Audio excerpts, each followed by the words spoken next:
It's such a roller coaster of emotion. जैसे ही मैं नींद में जाने वाली होती हूँ मेरा बेबी तभी उठ जाता है। अरे सब कोई आते हैं अपना ज्ञान देते हैं और पागल कर देते हैं।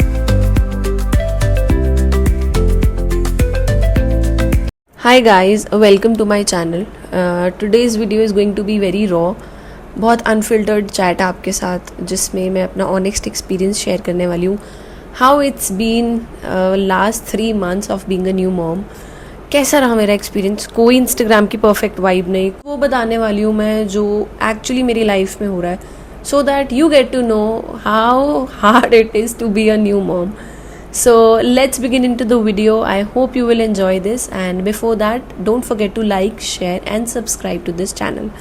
So मैं स्टार्टिंग में आपको एक चीज़ बताती हूँ। जब मैं इनिशियली न्यू मॉम बनी भी नहीं थी, जब मेरा प्रेगनेंसी फेज था, है ना, एकदम रील वील देख कर और सब ऐसे बताते थे it's going to be beautiful, तो मैं हर चीज़ इतनी खूबसूरत एक्सपेक्ट कर रही थी। नो डाउट अभी भी एवरीथिंग इज़ ब्यूटिफुल, बट जो एक्सपेक्टेशंस होती है हमारी before becoming a mom, pregnancy के टाइम हम लोग सोचते हैं कि बेबी होगा, है ना, उसके साथ कडल करेंगे, I will dress up my baby like this. लेकिन टू बी ऑनेस्ट मैं आपको बताऊं, जो वो इमोशनल और एग्जॉस्टिंग साइड होती है ना, nobody tells you that. कोई आपको वो बताता ही नहीं है that after being a new mom वो स्ट्रगल्स क्या होने वाले हैं, मदर की हालत क्या होने वाली है। टू बी वेरी ऑनेस्ट कि मतलब आपको दिन नहीं पता, आपको रात नहीं पता, आपको अपने बॉडी का समझ ही नहीं आ रहा कुछ भी। डिलीवरी के बाद इट्स लाइक सब कुछ एक साथ हो रहा है, सब कुछ। बेबी को भी संभालना है, अपने आप को भी संभालना है, बॉडी भी रिस्पॉन्ड नहीं कर रही, इमोशनली भी आप बहुत अनस्टेबल फील करते हो, थके भी रहते हो। It's really emotional, it's very exhausting. बहुत थकी रहती हूँ मैं ऑल द टाइम।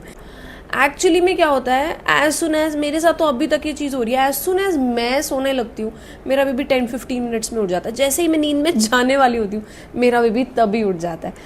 मोस्टली क्या होता है, जब बेबी के पास हम लेटे होते हैं उस टाइम में, वो न्यू फेज जो होता है उस टाइम पे तो नींद ही नहीं आती है, बहुत अलग लग रहा होता है।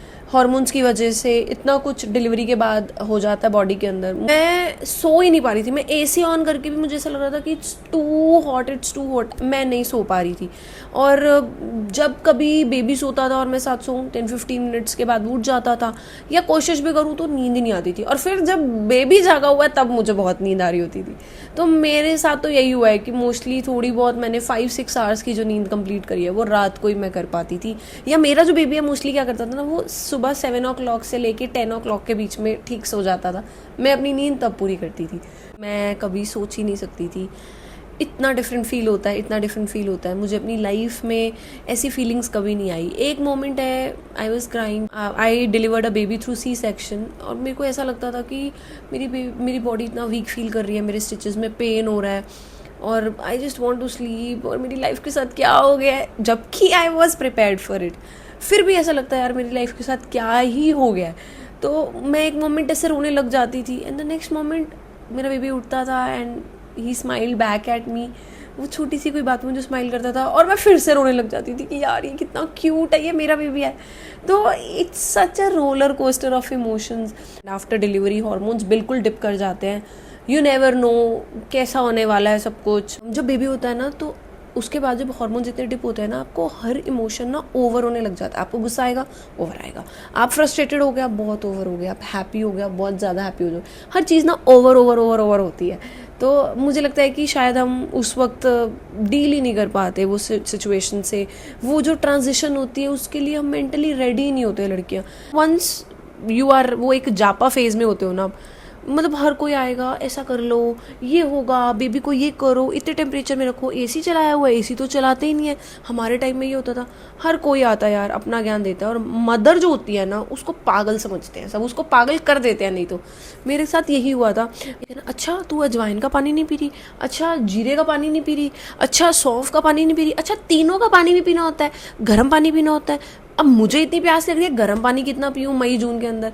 तो मेरे को कहीं ना कहीं लगता था यार क्या है, किसकी मानो और किसकी ना मानो। और मैं जब डॉक्टर पास जा रही हूँ और उनको बोल रही हूँ मुझे इतनी प्यास लग रही है, मुझे स्टमक में प्रॉब्लम्स आ रही है, सब मुझे बोल रहे हैं नॉर्मल पानी नहीं पीना, गर्म पानी पीना, तो उस डॉक्टर ने बोला देखो जीरा वीरा और ये सारी चीज़ें भी पी लो, कोई प्रॉब्लम नहीं है, बट अपनी हाइड्रेशन प्रॉपर रखो, अपना फाइबर कंटेंट ज़्यादा रखो। जब तो मैं अपनी डॉक्टर को कंसल्ट करती थी, मुझे छोटी से छोटी प्रॉब्लम हो तो वो मुझे सोल्यूशन देते थे और वही एक्चुअली चीज़ सही होती थी। आपको सब बोलेंगे अच्छा बेबी के साथ ऐसा हो रहा है, बेबी के पेट में ये हो रहा है, बेबी को ये हो रहा है, बेबी पॉटी इसलिए कर रहा है, बेबी को पॉटी पतली इसलिए आ रही है। अरे सब कोई आते हैं अपना ज्ञान देते हैं और पागल कर देते हैं। पहले तो आप अपने फिजिकली इमोशनली चीज़ों से जूझ रहे हो, ऊपर से आगे सब इतना ज्ञान देंगे। हर कोई आता है यार, कोई 70 साल का, कोई 60 साल का, 50 का, 40 का, 35 का, सबके अपने एक्सपीरियंस है, सबकी अपनी जर्नी है, सबका अपना एक्सपीरियंस है, तुम्हारा अलग एक्सपीरियंस होगा। Do not fall into this trap. Everything gets better with time. जो फर्स्ट के 2 मंथ्स होते हैं वो हार्ड होते हैं, everything just gets better with time. जैसे जैसे आप आगे बढ़ते जाओगे, कुछ मंथ्स होते जाएंगे, कुछ डेज होते जाएंगे, आप खुद रिकवर होते जाओगे, you will feel stronger, you will feel better. And फिर उसके बाद आपको थोड़ा सा अपने आप को ना अप्रिशिएट भी करना है कि यार मैं भी तो फर्स्ट टाइम मॉम बन रही हूँ, मुझे भी कहाँ पता थी चीज़ें, तो कर लिया ना फिगर आउट, तो आगे भी कर लूँगी। तो इतना घबराने की बात नहीं है, just listen to your doctor, doctor आपको help out. Despite all the cures, मुझे लगता है this is one of the most beautiful experiences on earth, really. मैंने ऐसा लव एक्सपीरियंस किया है बेबी के साथ, the kind of love I have never experience before. And if you ask me कि अगर इतना प्रॉब्लम होकर गुजरना होता है, would you still choose motherhood over anything, I will still say yes, it is one of the most beautiful thing.